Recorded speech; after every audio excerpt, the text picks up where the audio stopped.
Оройн тэргүй үзэгчтэй залуусын үйлс бодлоо чөлөөтэй илэрхийлэх энэ дэр зөв мэтгэлцээ хэлэхэд бэлэн болсон байна. Би бол мэтгэлцээний нэгсэн тахны шүүгч Ууган Баяр. Өнөөдрийн мэтгэлцээний сэдэв бол хоббийн амьдралын тэнцвэрт байдлыг хангахад чухал нөлөөтэй.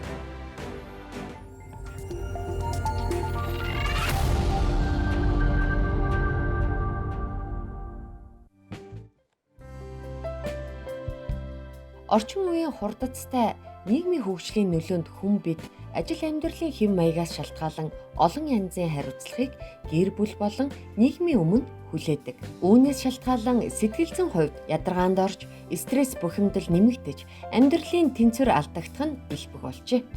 Хүн өөрийнхөө сэтгэл болон сэтгцийг эрүүл тайван байлгахад өөрийн сонирхлыг дагсан олон төрлийн хоббитой байж болно.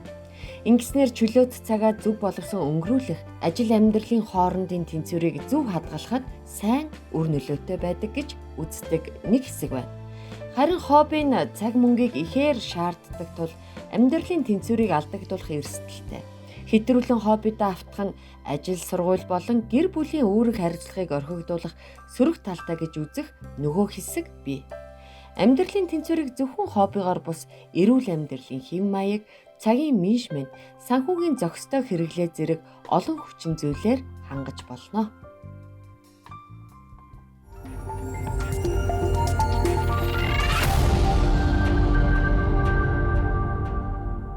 Мэтгэлцээний танилцуулгыг хүлээн авлаа. Хариу одоо оролцогчдыг танилцуулъя. Нэгдүгээр энэ дэр сэтгэл зүйч Данзан Сандвийн Намун Заяа. Хоёрдугаар энэ дэр Саранхатан гоо сайхны сургалтын төвийн үүсгэн байгуулагч Мастер гоо сайханч, олон улсын шүүгч, багш Дүгэрж авын Болормаа. Гуравдугаар энэ дэр урлагаар сэтгэл засалч, сэтгэл судлаач Ганбаатрын Саран Гэрэл. Дөрөвдүгээр энэ дэр хуваарай бизнес эрхлэгч Сэргэлэнгийн Жавзан Дулуу. Оролцогчдод танилцлаа. Харин одоо мэтгэлцээний дүрмийг танилцуулъя. За мэтгэлцээ маань бол дараах хэсгүүдээс бүрдэн. Эхний хэсэг бол үндсэн илтгэл. Үндсэн илтгэлийн үеэр багуудын ахлагч нэг нэгээрээ өөрсдийнхөө үзэл баримтлалыг илэрхийлсэн илтгэлээ танилцуулах юм байна. Харин дараагийн хэсэг бол дэмжлэг илтгэл. Дэмжлэг илтгэлийн үеэр багуудын гишүүд хоорондоо дүэл маягийн мэтгэлцээ өрнөн нэгнээсээ дундаас нь асуулт асуухаас бүрэн боломжтой. Гишүүд ерөөсөө баримт нотлохоог дэлгэрүүлж ярина гэсэн үг. Мэтгэлцээний дараагийн хэсэг бол модераторын хэсэг. Миний би мэтгэлцээнийг сонссныхаа үр дүнд багуудын ахлагч нараас өөрийн бэлдсэн асуултуудыг асуух болно. Нэмэлт тайлбар хэсэг байгаа. Нэмэлт тайлбар хэсгээр багуудад 15 секундын хугацаа өгөөд тухайн секундын хугацаанд аль илтгэгч нь нэмэлт илтгэлээр илтгэл хилцүүлэх гэдгээ өөрсдөө шийднэ. Харин дараагийн хэсэг бол нэмэлт асуулт хариултын хэсэг. Энэхүү хэсэгдэр багуудын ахлагч нар нөгөө багийн гишүүдээс асуулт асууна. Гишүүд нь бас зөрүүлээд ахлагчаас асуулт асуун мэтгэлцэх боломжтой. Дүгнэлтийн хэсгийн үеэр мэтгэлцэгч маань одоо тухайн мэтгэлцээ ямархуу болж өрнөсөн талаар өөрсдийнхөө дүгнэлтийг хэлцүүлээд дуусна. Харин мэтгэлцээний хамгийн сүүлийн хэсэг буюу мэтгэлцээ ямархуу өрнөсөн талаар өөрийнхөө хувийн дүгнэлтийг хэлээд энэхүү зөв мэтгэлцээ маань өндөрлөдөг байгаа. За одоо мэтгэлцээний эхлүүлээ. Нэгдүгээр энэ дэр таны цаг явж эхэллээ. Хобби бол амьдралын тэнцвэрт байдлыг хадгалахад чухал нөлөө үзүүлдэг. За, хобби гэдэг зүйл бол ажил болон амьдралын тэнцвэрт байдлыг хадгалахад яагаад чухал нөлөөтэй юм бэ гэвэл хүний бараг хоёр хөл гэж хоббиг үзэж болно. Хүмүүс нэг талдаа ажлыг хэтэрхий их хийж хамаг цагаа ажилдаа зарцуулснаар хүмүүс тэнцвэртэй байдлаа алдаж эхэлдэг. Харин хобби гэдэг зүйл бол хүмүүсийн стрессийн түвшинг бууруулдаг. Дээрээс нь нийгмийн харилцааг ч гэсэн сэргийгт хобби маш чухал үүрэг гүйцэтгэдэг. За, би болохоор мэрэгчлэрээ одоо 5 жил ажиллаж байна. За, хоббитой болон хоббигүй хүмүүсийн ялгааг ингээ харах юм бол гэр бүлийн хүмүүсийн хоорондын харилцааг ч гэсэн хобби маш сайн нэгтгэж өгдөг. За магадгүй одоо өсвөр насны хүүхдүүд байлаа гэж бодоход өсвөр насны хүүхдүүд одоо гэр бүлийнхэнтэйгээ харилцаа үүсгэхэд маш төвөгтэй болж эхэлдэг. За одоо тэр хүмүүсийн нийгмийн байдал, хүсэл сонирхлын талаар мэддэггүй учраас хобби сонирхлоор дамжуулж эцэг эхчүүд маань бас хүүхдтэйгээ одоо харилцаа үүсгээд энэ нь тэнцвэртэй байдал бас чухал нөлөө үзүүлдэг. За дараагийнх нь гэвэл хобби сонирхолтой байснараа хүмүүс өөрийгөө маш сайн таних мэддэг. Мэдээж эхлээд хобби сонирхлыг таних мэдхээс өмнө хүн өөрийгөө таних мэдэх хэрэгтэй болдог. Өөрийгөө таних мэдгэд хобби сонирхол маань хамгийн чухал хөшүүргийн нэг байдаг. За хобби сонирхлоороо дамжуулж хүмүүс нийгмийн харилцаагаа бас маш сайн тэлж идэг.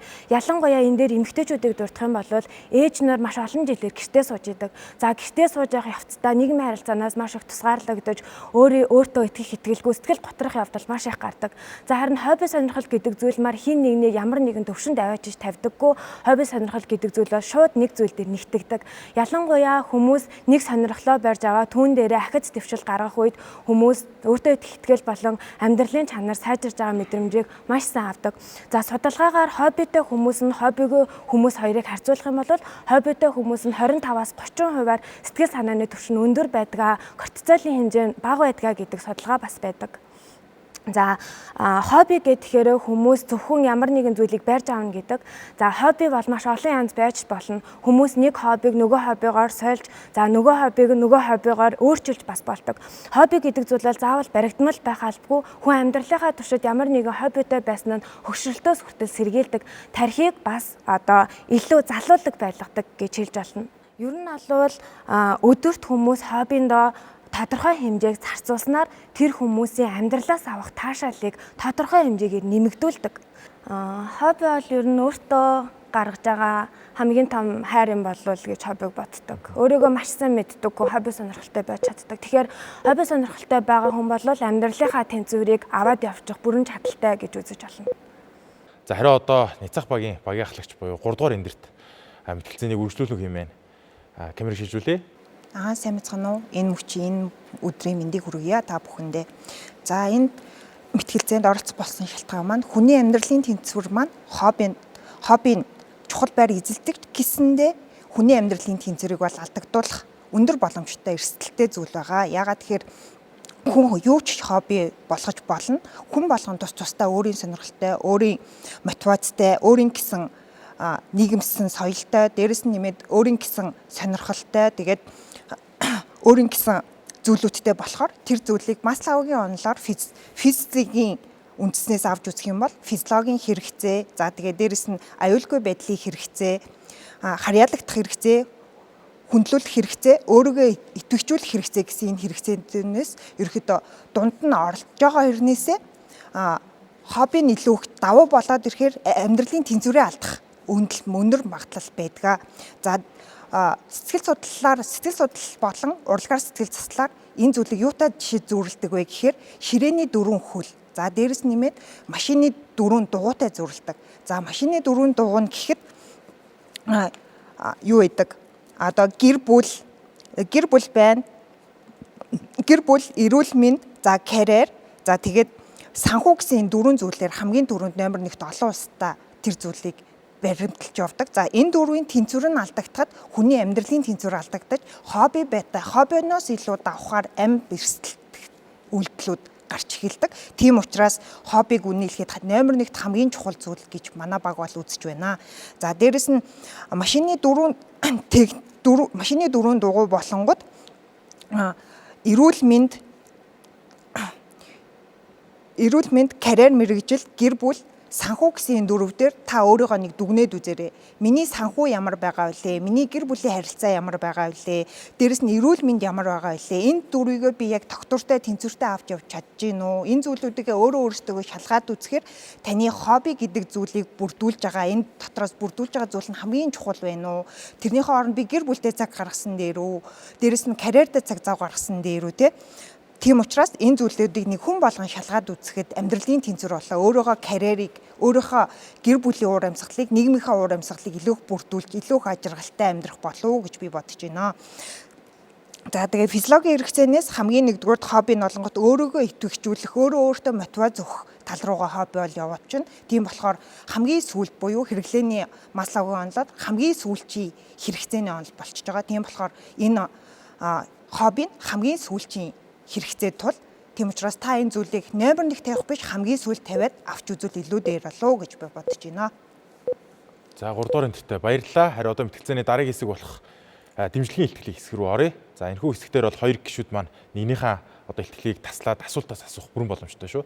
Харин одоо 2 дугаар эндэр таны цаг явж эхэллээ. За ерөнхийдөө судалгаагаар бол тогтмол хоббитой хүмүүсийн сэтгэл зүйн байдал одоо маш их гоё тэнцвэртэй байдаг. Хоббигоороо дамжуулаад илүү сайн одоо түлхүүр сэтгэл зүйн хувьд бол маш их тийм гоё мэдрэмжүүдийг өгч идэг. За ерөнхийдөө миний ажил мэргэжилтэйгээ ингээ холбоод ярилцахад бол хүн ингээд альва юмд гоё юм хоббитой хүмүүсүүд бол энэ сэтгэл зүйн гутралд бол маш бага оролцож идэг. Сэтгэл зүйн гутралд орохгүй тулд хүн бол нэлээ ингээд өөрийнхөө аль болохоор тийм гоё хоббитой одоо жишээлбэл ном унших, спортоор хичээллэх.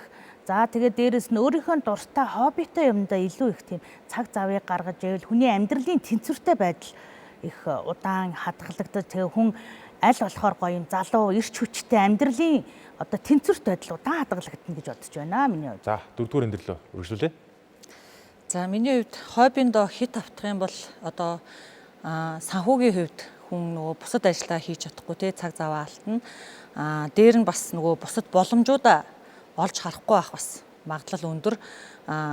Хит их зүйлд цагаа зориулаад ирэхээр тэгээд амьдралын баланс, карьер, гэр бүл ингээд бүгдийг орхитуулж одоо нөгөө нэг амьдралын тэнцвэрийг хобби бол бас хит улаарж нөгөө баланстай байхгүй бол хамгийн аюултай эвдэх зүйл бол хобби номер 1 гэж би үзэж байна. За миний хувьд болохоор фитнесээр хичээлдэг, сакс волейбол гээд бүх төрлийн спортоор хичээлдэг.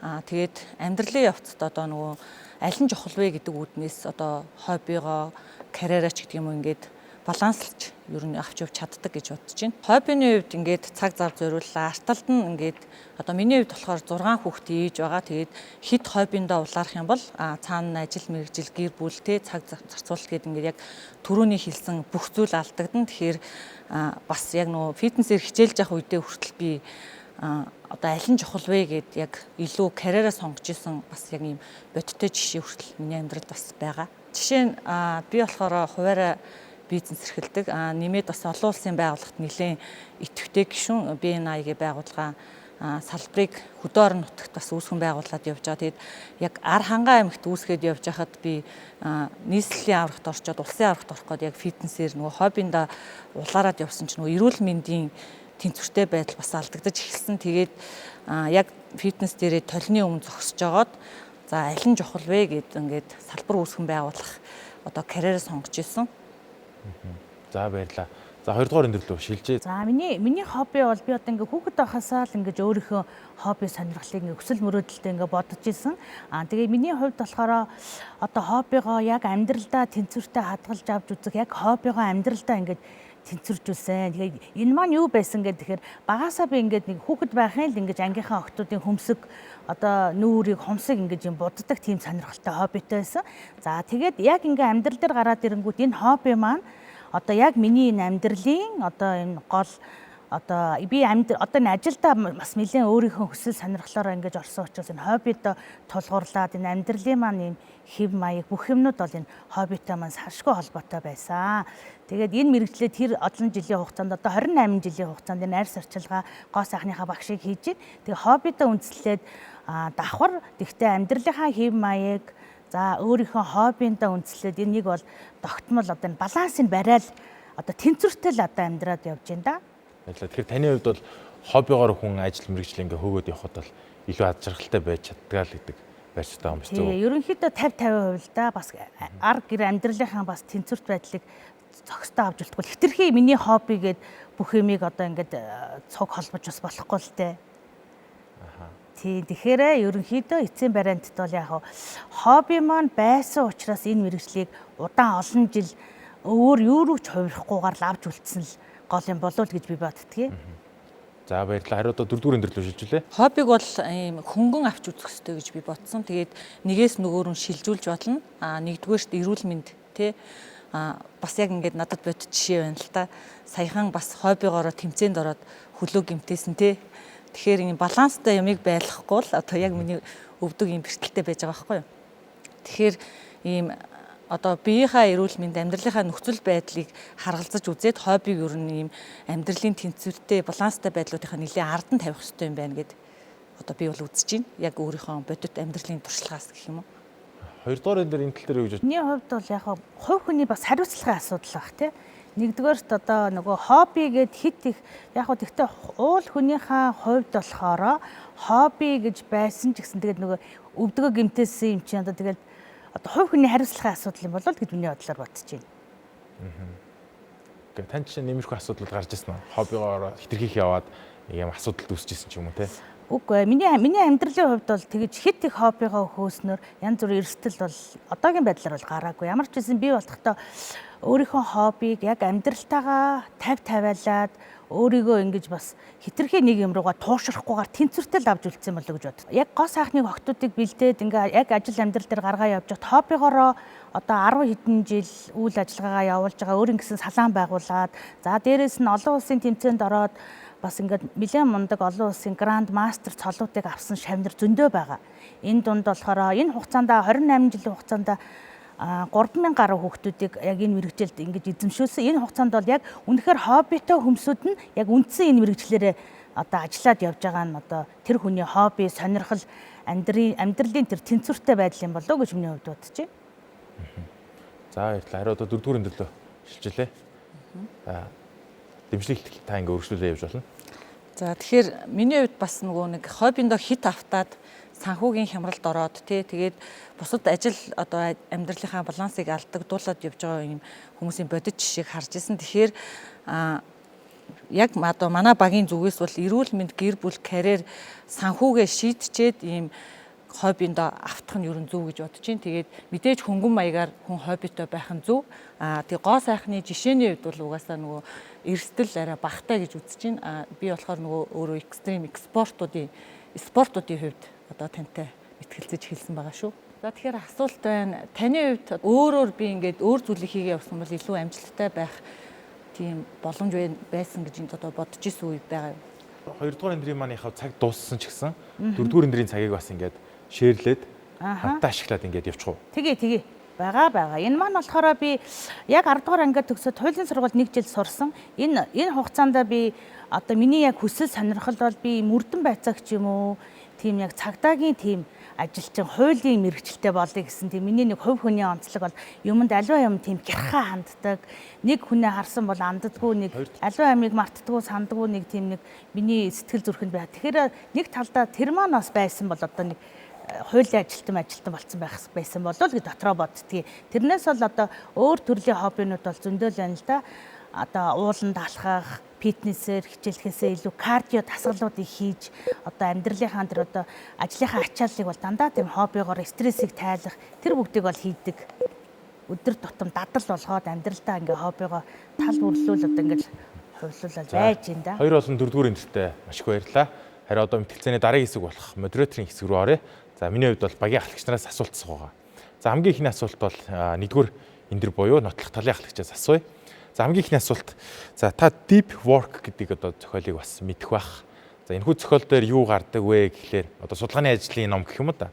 Энэхүү зохиол дээр юу гардаг гэхээр хүн ямар нэгэн хобби эсвэл нөгөө нийгэмд болж байгаа сошиал одоо асуудлууд ч юм уу эдгээр зүйлсийг мартаад тоохгүй орхиод ямар нэгэн төсөл, ямар нэгэн эсвэл шинэ скил сурах гэж байгаа бол тэрэн дээрээ 100% төвлөрөх. Тэ? Доороо иж өдөрт ингээ 10 цагийг тэр зүйл дээрээ ингээ тасралтгүй төвлөрж ингээ суралцсанаар тухайн хүн ингээд төлөх чадвар илүү нэмэгддэг гэх мэтчлэн юм давуу талууд их байна л да. Тэгэхээр хобби гэдэг зүйл хүний анхаарлыг уламж сарниулдаг. Альва ямар нэг зүйлд ингээд тууштай байх нь ингээд юм харин сөрөг нөлөөтэй байд юм шүү. Та энэ дээр юу гэж бодож байна? Эхний асуулт. Хоёр дахь асуултын өгөхөр та тэнцвэртэй байдлын талаар ярьж байгаа. Харин яг ямар хүнийг амьдрал нь тэнцвэртэй гэж үзээд байгаа юм бэ? За, миний хоёр асуулт энэ л да. Тэгэхээр ер нь бол хоббиг нөгөө тогтворгүй болгоно гэж үзэж байна. За энэ дээр болохоор юу гэж хэлэх юм бэ гэхээр хүмүүс ер нь одоо нөгөө энэ хоббиг хэр хэмжээгээр ямар төвшөндтэй би энийг одоо ажлынхаа шугамар юм уу эсвэл хувь хүнийхээ шугамар юм уу те энийг маш сайн тодорхойлох хэрэгтэй. Тийхгүй хүмүүс ямар нэгэн зүйл дээр хитрхи ийм одоо өндөр ач холбогдол өгөөд одоо амьдралынхаа тэр тэнцвэрийг нь бүр ингээ алдагдуулж идэг. Тэгэхээр хобби гэдэг зүйл бол ер нь одоо тэнцвэрт байдал. Ямар тэнцвэрт байдал юм бэ? Нэг зүйлд хитрхи их анхаарлаа хандуулаад ирэхээр тарих ядардаг. Энэ ядарж байгаа үед би хобби сонирхол гэдэг зүйлийг хэрвээ оруулаад ирэх юм бол миний тарих амарч эхэлдэг гэсэн үг. Ер нь бол нөгөө өөрийгөө одоо амрааж байгаа бас нэгэн хэлбэр маань хобби. Тэгэхээр хобби гэхээр хүмүүс заавал одоо нөгөө нэг юм хөгжөөнтэй ч юм уу те эсвэл юм одоо экстрим ч юм уу тийм байлгана гэж боддог. Хобби бол одоо юу гэдгийг энэ хүмүүсийг одоо яаж энэ амьдралыг чанаржуулах юм бэ гэдэг ч гэсэн маш өндөр хувь нөлөө үзүүлдэг. За амьдралын тэнцвэр гэдээ та сая асууж байна те. Амьдралын тэнцвэр гэдэг маань ер нь ямар хүнийг тэнцвэртэй амьдарч гин гэж үзэх юм бэ гэх юм бол одоо миний хувьд бол сэтгэл зүйн хувьд одоо өөрийгөө бүрэн гүйцэд таних мэдсэн хүн. За хоёрдугаар гэх юм бол амьдралынхаа зорилгыг гаргасан хүнийг одоо тэнцвэртэй амьдарч байна гэж үзэх гээд байгаа. Хүмүүс одоо нөгөө амьдралынхаа зорилгыг ингээ гаргангуудаа голт нь хувь хүнээ мартчихдаг. Тэгэхээр хувь хүнийг хамгийн гол мартуулахгүй байгаа зүйл өөрөө хобби сонирхол. Хобби сонирхол гэдэг зүйл зөвхөн би нөхрөөс хараад биш, эхнэрээс хараад биш, үр хүүхдээс хараад биш, өөртөө нэг юм цаг хугацаа гаргаж байгаа хамгийн том боломжийг хобби өөрөө олгож идэг. Тэгэхээр энэ нь өөрөө тэнцвэрт байдлыг үүсгэдэг. Зөвхөн одоо бидний нөгөө асуудал маань амьдралын тэнцвэртэй байдлыг хобби хадгалдаг гэдэг. Энэ дунд хобби гэдэг зүйл заавалчгүй орж ирснээрээ хүн энэ амьдралд би өөрөө амьдраад байгаа юм байна. Энэ амьдрал бол миний хувьд чухал юм байна. Би өөрөө ингэж өсөж хөгжих боломжтой юм байна гэд одоо сэтгэл санааны хувьд ч гэсэн өөрийгөө тогтвортой авч явах бүрэн бололцоог одоо хобби маань илэрхийлэх. Нэг асуулт байна л да. Тэгэхээр таны хувьд дуртай зүйл илүү чухал юм уу эсвэл одоо амьдрал чинь хэрэгцээтэй зүйл байгаа шүү дээ эсвэл хариуцлагын тал дээр. Алийг нь илүү чухалчиж таны хувьд одоо үзэх үү. Жишээлбэл танд нэг чухал бизнес уулзалт байлаа гэж бодъё. Тэ энээсээ илүүтэйгээр хоббигаа хүн мэдээж нэг тавихгүй байл үү. Та энэ тал дээр юу гэж бодож байна? Энэ дээр нөгөө нэг тэнцвэртэй байдал гэдэг утгаараа л авч үзэж байгаа. Тэнцвэртэй байх те. Тэгвэл амьдралдаа бид нэр ямар тэнцвэрийг ашиглахын, хоббиндоо бид нэр ямар тэнцвэрийг ашиглахын. Гэтэл мэдээж ямар нэгэн зүйл планс буюу тэнцвэр гэдэг зүйлээ алдаад ирэхээр хүний амьдрал ямар ч байсан те. Санхүү байсан ч гэсэн санхүүгийн үед бид нэр хэтэрхий тэнцвэртэй байна гэд гэр бүлдээ санхүү гаргахгүй байх уу? Хоббиднаас санхүү гаргахгүй байх уу? Тэгвэл карьер гэж зөвхөн бид нэр карьераа хөөгөөд идэг. Гэтэл тэн дунд миний сэтгэл зүйн одоо мэдрэмжүүд яах вэ? Гэр бүл үр хүүхдүүд яах вэ? Тэгэхээр юм болгоныг тэнцвэртэй байлгах хэрэгтэй. Хобби бол ер нь бол хамгийн том тэнцвэртэй байдлыг маш амархан өгөх зүйл гэж би бол хардаг. Хобби бол ер нь ингээд заавал хүмүүс нэг юм мөнгө одоо байж иж хобби сонирхлыг хийн гэж ойлгоод идэг. Ер нь бол тийм зүйл биш. Ууланд гараад талахад биднэрт мөнгө шаардагдахгүй тий. Эсвэл би найзуудтайгаа уулзаа суухад бас тийм шаардагдахгүй. Хэрвээ мөнгө шаардлагатаар хэрвээ байгаа бол тэдэн та бас өөрөө бодож байгаа тэрэндээ тэнцвэрээ хадгалаа л гэсэн үг. Энд би хэр хэмжээний санхүү гаргаж болох вэ тий. Хэрийг гаргавал би алдагдал хүлээх юм бэ? Хэдий гаргах юм бол миний гэр бүлийн байдал тогтвортой биш болчих юм бэ гэдэг. Тэр бол нөө хувь хүний одоо хөгжүүлэлттэй өөрийгөө хэр зэрэг хөгжүүлсэн боловсруулсан бэ гэдгээ. За баярлалаа. Чухал юм байна. За дараагийн илтгэж буюу 3 дугаар амьдраас асуух асуулт. За хамгийн ихний асуулт болохоор нэг юм үг гэдэг штэ. Тухайн хүн ямар хоол идэнэ тиймэрхүү зиндааных. Тиймэрхүү гэж өөрийгөө одоо тодорхойлдог гэдэг. Яг энтэй адилхан хобби ч гэсэн яг адилхан тодорхойлогдох уу? Жишээлбэл арай нэг өөр төрлийн хоббитой хүмүүсийн амьдрал арай илүү дээр идэг. Арай жоох өөр төрлийн хоббитой хүмүүсийнх арай дундаж зүйл одоо дунджаас доогуур байдаг гэдэг ч юм. Иймэрхүү зүйл нэгдүгürt байдаг. Хоёр дахь асуулт болохоор та Маслоу эрхлээний онолын талаар бол ярьсан. Энэ дотор бол эрүүл мэнд тэг карьер гэдэг зүйл ярьж байна л да. За магадгүй тухайн хүнийг эрүүл байлгахад тухайн хоббиас үнэхээр нөлөөлдөг бол яг нөгөө нотлох талыг хэлж байгаачлаг хобби үнэхээр амьдралыг тэнцвэртэй байлгаж чадаад байд юм шүү. Хоёрдугаарт болохоор карьер гэж ирсэн. Магадгүй дуртай зүйлээ хийгээд амжилт олж чадж байгаа хүмүүсийн жишээ яг их биш ч гэсэн бас байдаг. Тэгэхээр эдгээр жишээ ч гэсэн ялгаагүй хобби хүний амьдралыг бас тэнцвэржүүлж чаддсан юм шүү гэсэн. За нэг иймэрхүү асуултууд байна. Та энэ дээр юу гэж бодож байна? За миний хариулт болохоор мэдээж хобби байж хүн илүү мотивацтайгаар илүү хурдцтайгаар урагшилдаг. Энийг Солонгосын эрдэмтэн бас Байндрын одоо төслийг зохион байгуулсан Солонгос хүртэл хэлжсэн байхгүй. Байндр яг яадаг вэ гэхээр тухайн хүн цагийн менежменттэй ээждэг. Цагийн менежмент болон тухайн амьдралынхаа балансыг илүү тогтвортойгоор тухайн цагтаа амжиж зохицуулсан зүйлийг хүн болгоны одоо амьдралын цикл өөрчлөхөөр зөвхөн эхлээд өөрийгөө танихаас эхэлдэг. За өөрийгөө таньж эхэлснээрээ цагаа зохицуулж эхэлдэг. Өглөө би тэдэн цагт босноо хүн болгон өглөө эрт босхийг хүсдэг. Тэгтээ хүн болгон чаддаггүй. Тийм учраас яг эхлээд хамгийн нэгдүгээр би өглөө хэдэн цагт босдог вэ?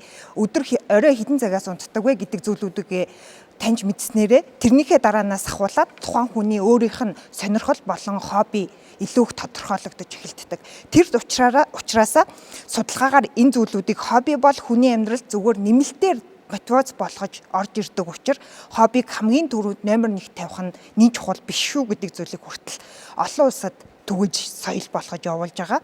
За цагийн менежментийн дараа сонирхол орж ирнэ, тийм ээ. Сонирхол орж ирснээрээ сонирхлоо яаж зохицуулах вэ? сонирхлоо цагийнхаа менежментээ зохицуулснаас өглөө би тэдэн цагт 6 цагт бослоо 4 цагт болсон ч гэсэндээ би өөрийнхөө хоббиг өглөө зохицуулаад тэрнээс хойш 6 юм уу 8 цагаа зохицуулахад тэр хүний амьдралын баланс болгоно. Дээрэс нэмээд тэр хоббигоо чухлаар авч үзгүй юу гэдэг ухамсар дээр нийтлэгдээд тэр зүйлийгээ тэгээ цааш нь авч явах уу гэдэг зүйлүүдээ тэр хүн өөр дээрээс тунгааж шинжлэх хэрэгтэй болдог. Тийм учраас хобби маань ямар байх уу, за ямар хоол идэх үү гэдэг нь хүртэл тухайн хүний өөрийнх нь эрүүл мэндтэй холбоотой. Дээрэс нэмээд тэр хүний өөрийнх нь эрүүл мэндэд ашигтай зүйл үү, ашиггүй зүйл үү гэдгийг тэр хүн өөрөө хэлж таньж мэдснээрээ тэр хоолыг сонгоход би зөв буруу юу гэдгээ илүү их анхаарч үзэх нь зөв болов уу гэж бодож байна.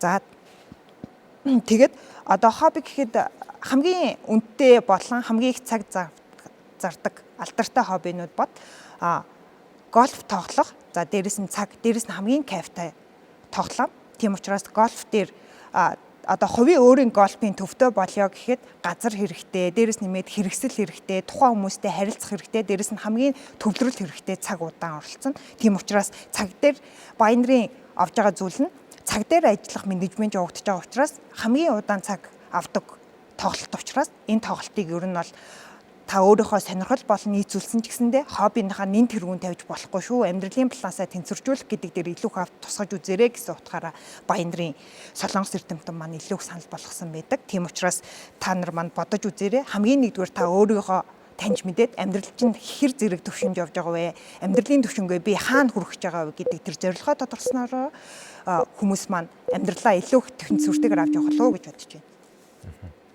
За баярлалаа. Харин одоо мэтгэлцээний дараагийн хэсэг рүү шилжээ. Дараагийн хэсэг бол нэмэлт тайлбарын хэсэг байгаа. За багуудад 15 секундын хугацаа өгье. Энэхүү хугацаанд багийн аль мэтгэлцэгч нь нэмэлт илтгэлийг хилжүүлэх вэ гэдгийг та бүхэн өөрсдөө шийднэ. 15 секунд явж эхэллээ. Тэштэй өөрөө тэр дундаас нь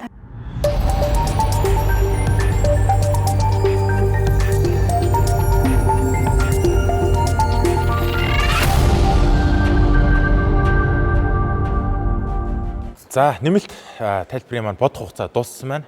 За нотлох талаас аль мэтгэлцэгч маань нэмэлт тайлбар дээр орох вэ? За багийн ахлагч буюу 1-р мэтгэлцэгч, харин эцэг талаас за 4-р мэтгэлцэгч буюу гишүүн мэтгэлцэгч маань. За ийхүү 4-р мэтгэлцэгчээс эхлэе. За тэгэхээр түрүүний бүх яриануудаас үндэслээд дүгнэлт хэлэхэд хобби ер нь хэрэгтэй хүнд тодорхой хэмжээнд тий. Тэгвэл эрүүл мэндийг дэмжих амьдралын эрч хүчит нөлөөлөх зүйлүүдэд бол хүн тэнцвэртэйгээр хоббитой байх ёстой.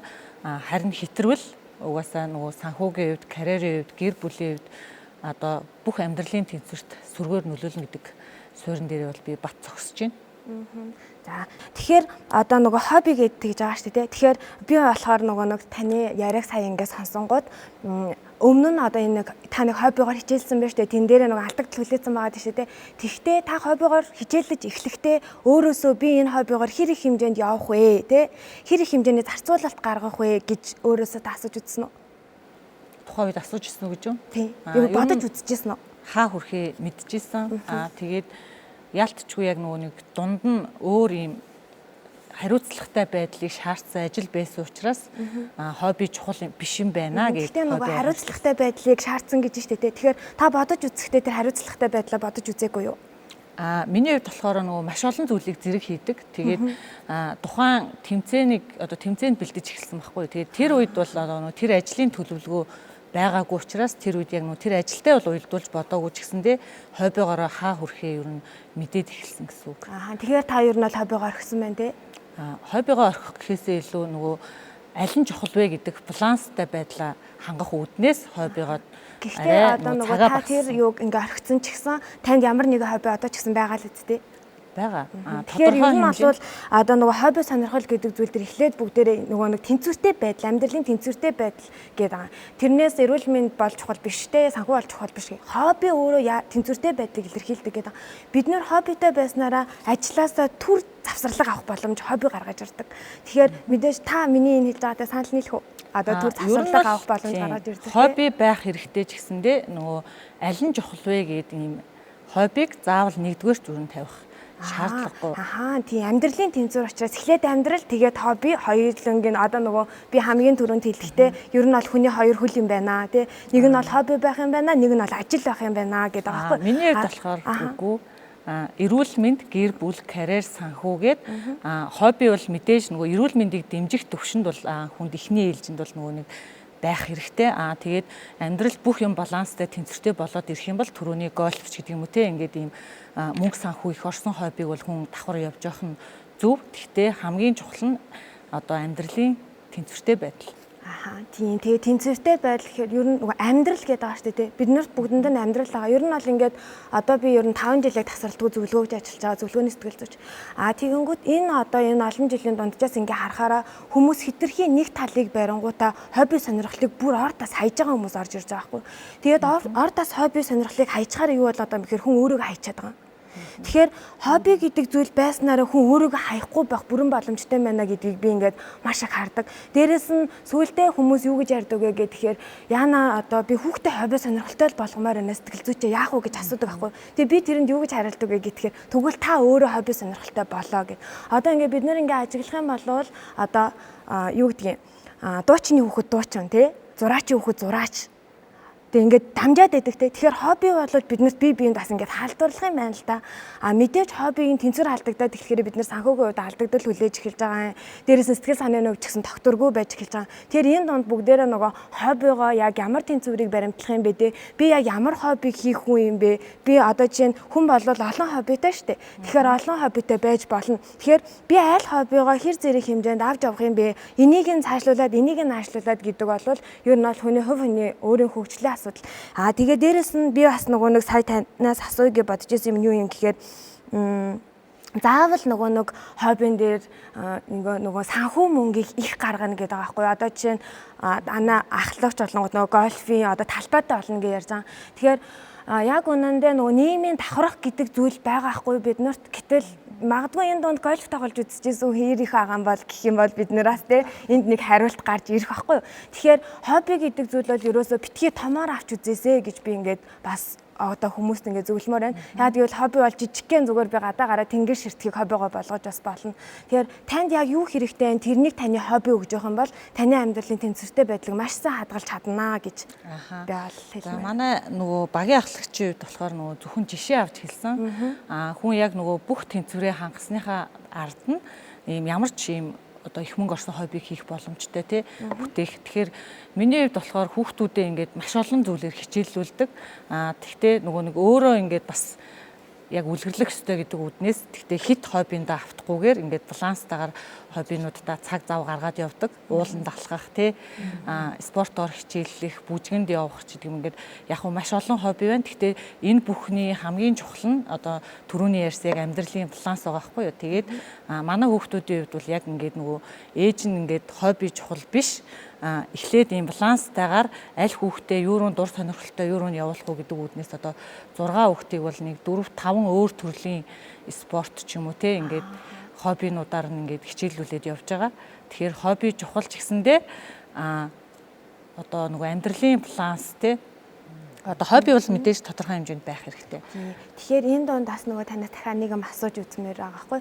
Тэр нь юу юм бэ гэхээр одоо нөгөө та өөрийнхөө хоббиг хойш тавингуудаа хүүхдүүдийнхээ хоббиг төлхөө гаргаад ирсэн байж тээ. Тэгэхээр зүгээр нөгөө нэг магадгүй тэр хобби гэдэг зүйлээ та их хугацаагаар биш би таныг багаар оруулаад ирээсэй гэж хүсмээр байна. Яг гэх юм бол та хитрхи хоббиг бүгднгийн ингээ хайчингууд нөгөө танаас үлгэр дуурайл авах хэрэгтэй хүүхдүүд байгаа штэ. Тэгэхээр би тэнцвэр гэдэг зүйлийг би бас жаргалтай баймаар байна те. Хобби сонирхол гэдэг зүйл бол ер нь хүнд маш гоё жаргалыг бас сэтгэлийн таашаалыг өгнө. Наадах бол одоо няцааж байна. Тэгэхээр ягаад тэгэхээр ингээд өглөөнөөс ахуулаад би яг нөгөө нэг тэнгэр харахаас өсвүүлээд яг нөгөө хоббигоор амьдарч чаддаг хүн байхгүй юу? Тэгэхээр одоо хоёулаа энэ дээр нөгөө зэрэгцээ. Тэнгүү та өмнө нь болохоор надад ингэж хэлсэн учраас би сая тэгэж асуусан байхгүй юу? Ер нь бол би бүгднийг хойшлуулад эхлээд хүүхдүүдээ ингээд тэгээ дараа нь би гэж ярьсан учраас би тэгэж хойшлуулах гэхээсээ илүү нөгөө хүүхдүүдтэй анхаарад тодорхой төвшнийх нь хоббигоор хичээллүүлдэг. Тэгтээ ер нь нөгөө нэг ард нь заавал ингээд амьдралын баланс чинь заавал явж явах хэрэгтэй. Энэ хоббигоор хичээллүүлэхэд манай гэр бүлийн санхүү хурж ийн үү те? Энэ хүүхдийн хичээлийн одоо ядралт хэр байна ч гэдэг юм ингээд хобби бол угаасаа нэгдүгээрт биш.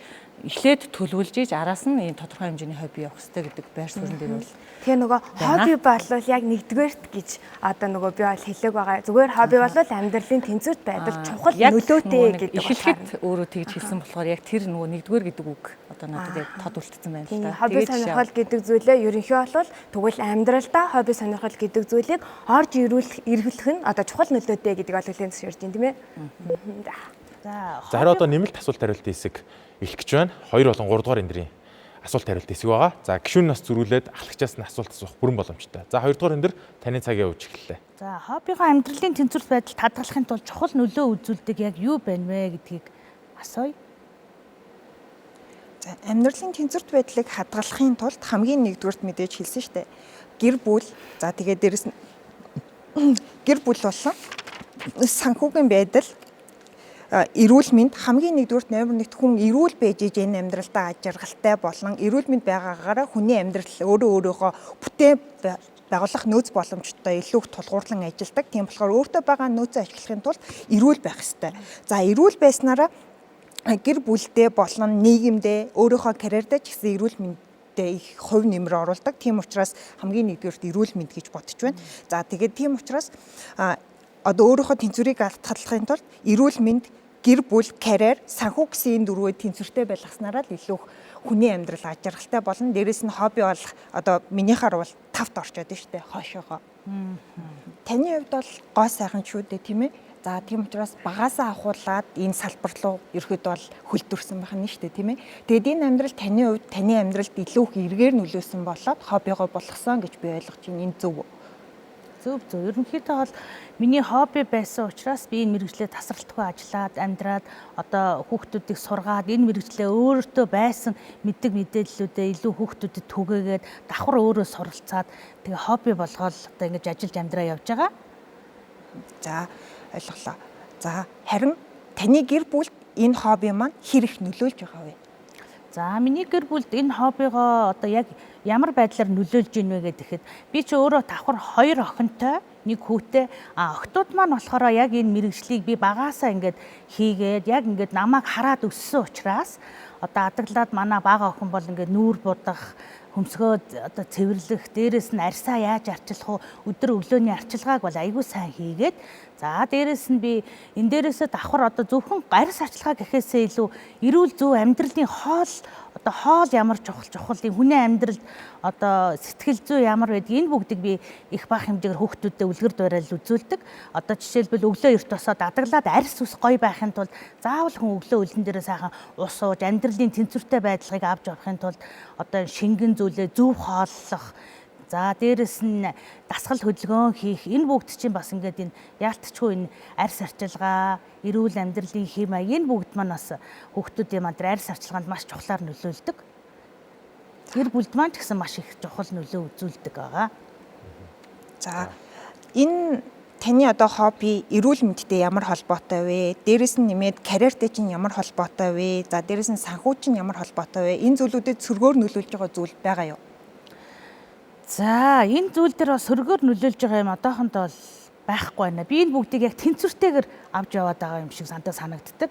Одоо жишээлбэл ажлаа одоо яг хэдэн цагаас хэдэн цагийн хоорондоор хийх үү? Чөлөө цаг хэдэн цагт өөртөө цаг заг гаргах уу? Өөр хүүхдтэй яаж гарах уу гэдэг. Энийг яг амьдралынхаа туршлагаар бол ингээд чөлөөтэй одоо юу гэдгийг ингээд тэнцвэртэйгээр авч яваад байгаа учраас миний амьдралд бол нэг тийм сөргөөр нөлөөсөн юм одоогийн байдлаар бол байхгүй байна. Эргээрээ илүү тийм аз жаргалтай амар амгалан гэр бүлийг одоо үүсгээл амьдрал явж байна. За ерөнхийдөө хобби гэдэг юм маань болохоор яг хүний одоо энэ сэтгэл зүйн хувьд тэр одоо энэ яг аж амьдралын хувьд бол ямар нөлөө үзүүлж одоо эсрэгээр хоббиг бол хүн одоо бас яах вэ гэдэг чинь чухал байна. Тэгээд хоббигүй хүн одоо яг амьдрал дээр ямар шүү байх бол би түрүү хэлсэн шүү дээ. Байндрын төслөөр дээрэс нь энэ бол олон улсын төсөл. За энэ төсөл нь болохоор яадаг вэ гэхээр хувь хүн эхлээд өөрийгөө таньж мэдэх хэрэгтэй. Таньж мэдснээрээ өөрийнхөө илүү их дуртай зүйлээ хийх боломжтой. Дээрээс нь цагийн менежмент гэдэг зүйл хамгийн чухал байдаг.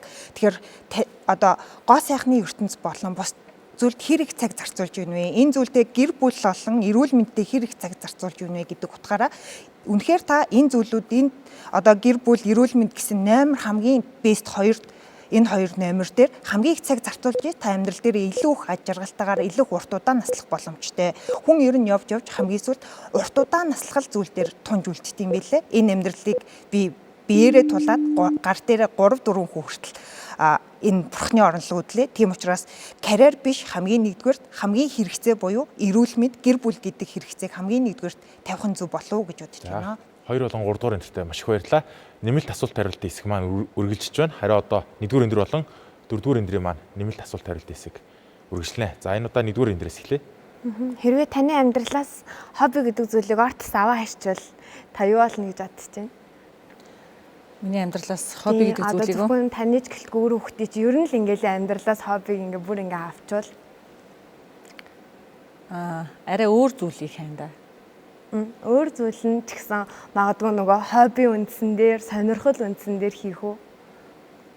Бусад бүх зүйл тэнцвэртэй байхад бол нэг чухал биш байхаа. Одоо нөгөө нэг карьер, эрүүл мэндтэй гэр бүл ингээ бид нар хоорондоо жаргалтай байхад заавал хобби байх шаардлагагүй гэж бодож байна. Тэгэхээр хобби сонирхлын өгдөг нөгөө мэдрэмжүүд байгаа штэ хүнд.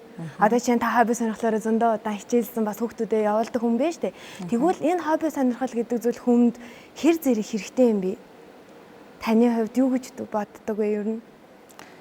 За энэ дээр бол яг дараа яг нэг нэгтгэл юун дээр хариулъя гэж бодож байна. Болно дүнэлтийн ихтгэл дээр хариулж болно. Окей. За миний хувьд болохоор бас яг эсрэгээрээ тий таны эрүүл мэнд ингээд доголдсон, нэлийн одоо өвдсөн. Тэгээд гэр бүл ч угаасаа хүлээн зөвшөөрөхгүй. Дээр нь нөгөө карьер чинь бүр ингээд шаланд одоо хүрсэн тий. За тэгээд санхүү чинь бүр юм хасах руу орсон үед та яг хоббитойгоо байж чадах уу? Чадна.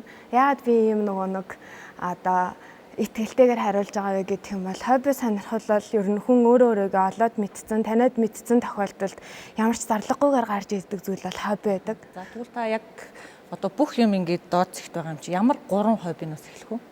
Жишээ нь одоо гэрээ цэвэрхэн байлгах, би эрүүл тухтай орчинд бай. Хоёрдугаар гэх юм бол нөгөө уур уцааргүй бай. Ийдэг зүгээр зөв зохистой харилцаа. Харилцаа гэдэг чинь өөрөө бас би хинтээ ямар харилцааг үүсгэмээр энэ тэр бас миний хобби гэж болно. Ер нь бол миний хамгийн их хийдэг хобби бол надаас ямар ч мөнгө шаарддаггүй л дээ. Тэр нь юу юм гэхээр би гадаа гарч маш их суудаг. Салхи байвал салхитай өдөр, бороо байвал бороо, цаас байвал цастай өдөр суудаг. Байгалыг аягуулсаа мэдэрдэг. Энэ маань бас миний нэг хобби.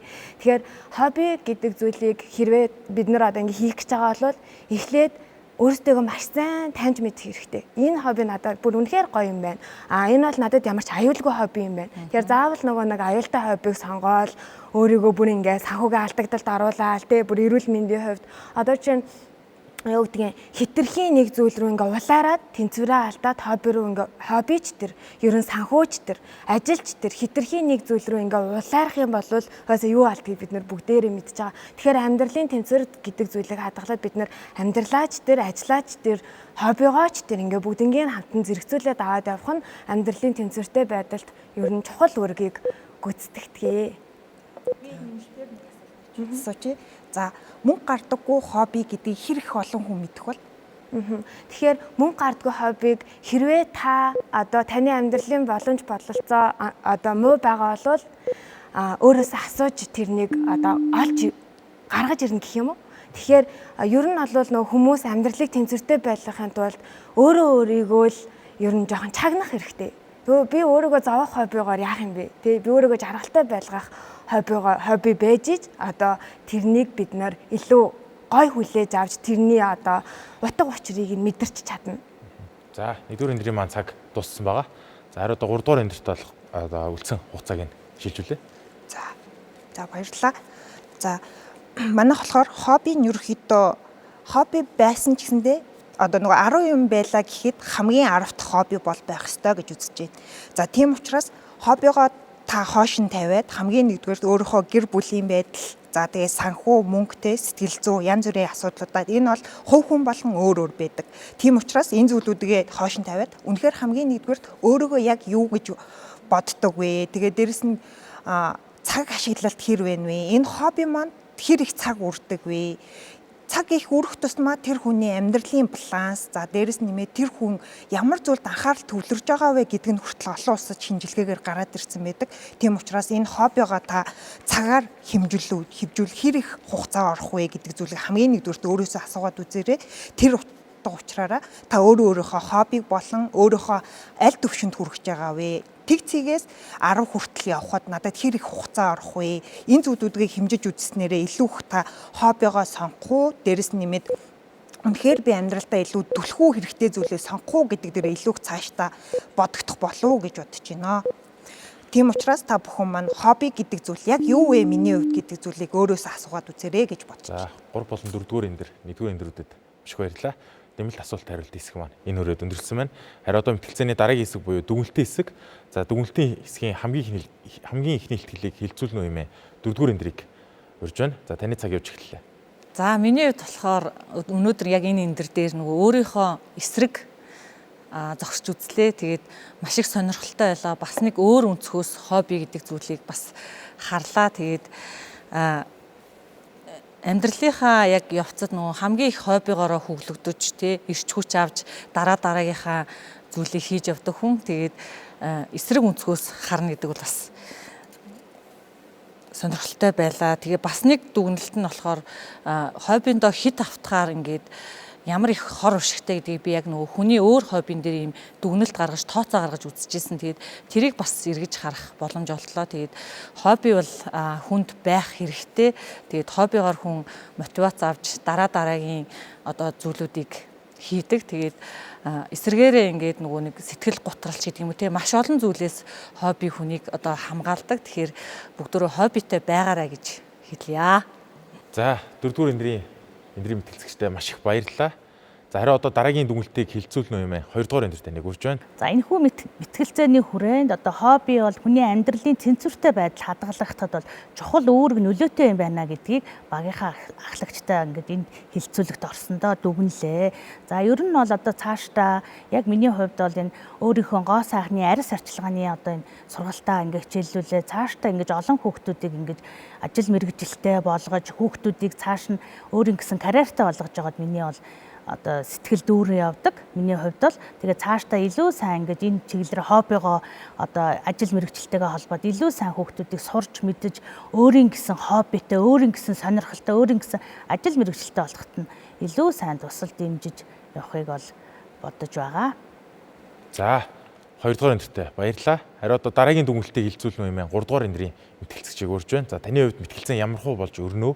Та өөрийн дүгнэлтээ хилцүүлэх цаг ирлээ. За баярлалаа. Өнөөдрийн мэтгэлцээний дүгнэлт маань үнэлэхэд гоё сайхан явагдаж өндөрлж байна. За дээрэс нь нэмээд хэлэхэд манайх олонгууд мэтгэлцээний талдаа олонгууд хобби маань хүний амьдралын тэнцвэр чухал нөлөө үзүүлдэг гэдэг талаас нь авч үзэж байгаа. Хүний амьдралын тэнцвэр алдагдах тусам хүн амьдралдаа итгэлгүй, дээрэс нь өөртөө итгэлгүй болон энэ зүйлүүдийг яаж өөрөө зохицуулах вэ? Цагийн менежмент болон амьдралын менежментээ яаж шалгах вэ гэдэг тал дээр илүү их бодсон болов гэж бодож байна. Миний ярьсан зүйлүүдээс дээрэс нь нэмээд хүн өөрөөгөө таньж мэдснээрээ хобби болон өөрөөгөө мэдснээрээ цаашдаа яаж амьдрах уу? Би яавал нэг биш хоёр алхах уу? Урагшаа хоёр алхах уу? Дээрэс нэмээд одоо тэг цэгээсээ 10 хүртэл явах тэр цаг хугацааг би яаж туулах уу гэдэг зүйлүүдийг илүү хүн өөрөө дотроо тунгаан бодсон болов гэж бодож байна. За энэ мэтгэлцээнээр болонгод манай одоо хобби маань илүү их амьдралд хэрэгтэй зүйл юм а гэдэг биш. Манайх бол амьдралын тэнцвэрт үнэхээр хамгийн номер 1 биш, хамгийн сүүлчийн номер 1-т хобби маань ордог шүү гэдэг зүйлийг өөрийнхөө зүгээс болон багийнхаа зүгээс авч үзэж байгаа шүү гэдгийг дүнж хэлмээр байна. За 3-р эндрийн мэтгэлцэгчтэй баярлалаа. Хамгийн сүүлийн дүгнэлтийг хэлнэ юм ээ. 1-р мэтгэлцэгчийг урьж байна. За таны хувьд мэтгэлцэн ямар хуу болж өрнөө? Үнэхээр хобби яг амьдралын тэнцвэрт байдлыг ингээд хадгалж одоо тэнцвэржүүлж чадчихна уу те? Чухал нөлөөтэй байв. За энэхүү мэтгэлцээний хүрээнд хобби болон амьдралын тэнцвэрт байдлыг хадгалдаг гэдэг дээр бид нар бараг санал нэгтэйгээр энийг хүлээн зөвшөөрлөө гэж би энэ мэтгэлцээний түнд ингээд дүгнэж байна. Тэгээд мэтгэлцээнд хамтдаа оролцсон бүх хүмүүстээ бас баярлалаа. Хүмүүстээ одоо ингээд хэлэхэд хобби сонирхол гэдэг зүйл бол заавалчгүй одоо нэг юм том зүйлээс бол эхлэхгүй. Та зүгээр л өөртөө гарынхаа доор материалаар ашиглаж ямар нэгэн зүйл хийдэг ч юм уу, эсвэл таны бие тань таалагддаггүй бол тасгал хөдөлгөөн хийдэг ч юм уу, эсвэл зүгээр л та өөртөө нэг багахан цаг хугацааг зарцуулаад ямар нэгэн зүйлийг ажиглахад энэ бас таны хобби байж болно. Тэгэхээр хобби сонирхол гэдэг зүйлийг амьдралдаа оруулж ирснээр хүний амьдрал илүү гэрэл гийгээтэй, баяр баясгалантай болдог. Бас гэр бүлдээ ч гэсэн гэр бүлийн хобби сонирхол гэдэг зүйлийг оруулж ирээрэй. Хүн ганцаархнаа хобби сонирхол хийхээс илүү гэр бүлээрээ хобби сонирхол хийх нь маш их гоё байдаг. Жишээ нь манай гэр бүл бол гэр бүлээрээ дандаа ууланд гардаг. Тэгээд ууланд гаргах санааг манай хүүхэд гаргасан. Ер нь ингээ агаар дандаа авч явдаг. Энэ нь болохоор манай гэр бүлийн хобби байсан. Тэгээд дараа нь ууланд алхдаг олё гэд. Энэ маань нөгөө би ингээ дүгнээд харахаар бид нэр ингээ хүүхдтэйгээ холбогдох, бас энэ үн цэнтэй цаг хугацааг өнгөрүүлэх, бас амьдралын утга учирыг хүн өөртөө бас амьдралаас яаж авч болох юм бэ гэдгийг хобби сонирхлоор дамжуулж бид нэр амьдралдаа мэдрэх боломжтой байд юм байна гэж би хардаг. Тэгэхээр бүгдээрээ өөрийнхөө хувьд өөрөөсөө асуугаад хобби сонирхлоо олж мэдээд түүндээ цаг зарцуулдаг, бас өөрийнхөө амьдралыг тэнцвэртэй авч явдаг байгаарэ гэж хэлмээр байна. Баярлалаа. За нэгдүгээр нэртэй маш их баярлалаа. За одоо модератийн төгөлтийн хэсэг эхлэхэд бэлэн боллоо. Тэлцээний агуулгын өрөөнд ерөөхдөө ямар хуу болж өрнөө гэхээр нотлох тал бол ерөөсөө хобби хүнийг сэтгэл зүйн хувьд тайван байлгадаг, доктортой байлгадаг, аж аргалтай байлгадаг. Нийгмийн хэрэгцээ гэлтгүй хувийн биологийн хэрэгцээнд ч гэсэн хобби үнэхээр зайлшгүй байх ёстой юм байна гэдгийг бас тодорхой хэмжээнд баримттайгаар бол миний хувьд ярьсан гэж бол үзэж байна. За мөн дээр нэмээд тодорхойлтыг маш боломжийн хийж өгсөн. За ихтэй тодорхойлтыг бол асуусны үндсэн дээр хийж өгсөн байна. Одоо гуйлгуулж хийлгсэн гэх юм уу те. За тэгэхээр хобби гэдэг нь бол нөгөө хийхэд тухайн зүйлийг хайрладаг зүйл, мөн дээрэс нь хийхэд таашаал авдаг зүйлийг хобби гэж тодорхойлсон. За ямар хүнийг амьдралын тэнцвэртэй амьдралтай вэ гэж үзэх вэ гэсэн чинь болохоор сэтгэл зүйн хувьд өөрийгөө танин мэдсэн, сэтгэл зүйн хувьд доктортой, мөн happy байдаг хүнийг бол ерөөхдөө амьдралын тэнцвэртэй гэж үзэж байна гэдэг. За мэдээж бас 2 дугаар эндрийн мэтгэлцэгч маань өөрийнхөө амьдралын жишээнийг бас ингээд яриа явсан. 1-р мэтгэлцэгч маань бас яг хобби ингээд те миний амьдралд нэг их мөнгө шаардахгүйгээр миний амьдралыг тэнцвэртэй байлгаж болдог нийгмийн одоо амьдралд ингээд оролцуулдаг гэсэн иймэрхүү санаантай бол ярьсан байна. За харин нэг асуултанд яг бүрэн дүрэн хариулаагүй юм шиг надад санагдаж байна. Тэр асуулт нь юу гэхээр хүн ямар нэгэн ажил төсөлд 100% анхаарлаа ингээд хандуулах гэхэд нийгмийн бусад асуудал болон хобби зэрэг зүйлс хүнийг 100% анхаарлаа төвлөрүүлэхэд нь одоо саад болдог гэдэг те. За иймэрхүү зүйл дээр бол миний хүсчихсэн шиг хариулт бол хангалттай ирсэнгүй гэж бол үзэж байна. За харин няцаах тал. За няцаах тал маань их сонирхолтой мэтгэлцсэн. За эхэндээ бол мэдээж яг хобби бол үгүй маа те. Эсвэргээрээ хариуцлага те илүү чухал. Ялангуяа би ингээм хүүхэдтэй те миний хувьд чинь ийм байсан гэд айгүй гоо кейсүүд ярьсан. Гэтэ яг сүүл рүүгээ нэрэ хобби яг тэнцвэржүүлдэг. За тийм ээ тий гэд ингээд дууссан. Яг мэтгэлцэн бол юу гэдэг юм. Үнэхээр таны бодол тийм байж болно. Гэтэ мэтгэлцэн дээр хүн үнэхээр өөрийнхөө талдаа үнж байх хэрэгтэй. Тэгэхээр яг энэ тал дээр бас няцаах тал маань тодорхой хэмжээнд бүдэрсэн болоо гэж бодож байна. Харин няцаах багийн ахлагч маань бол нөгөө эцсийн хүртэл ганцаараа зогссон гэдэг шиг маш сайн одоо мэтгэлцээнийг миний хувьд бол өрнүүллээ гэж бодлоо.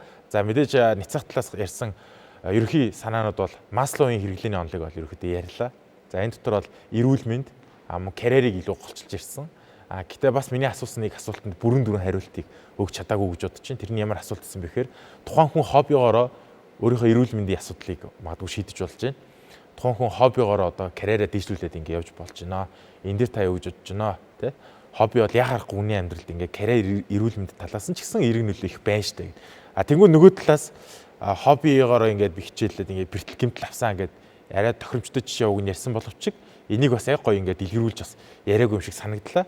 За тэгэхээр үзэгч та бүхэн манаас юу гэж бодож байна? Хобби үнэхээр хүний амьдралыг одоо тэнцвэржүүлээд хүний амьдрал үнэхээр шаардлагатай гэж боддог уу? Эсвэл хариуцлага хүний амьдрал илүү шаардлагатай гэж боддог уу? Энэхүү дүгнэлтийг үзэгч танд үлдээ. Анхаарлаа хандуулсанд баярлалаа. Зөв мэтгэлцээ.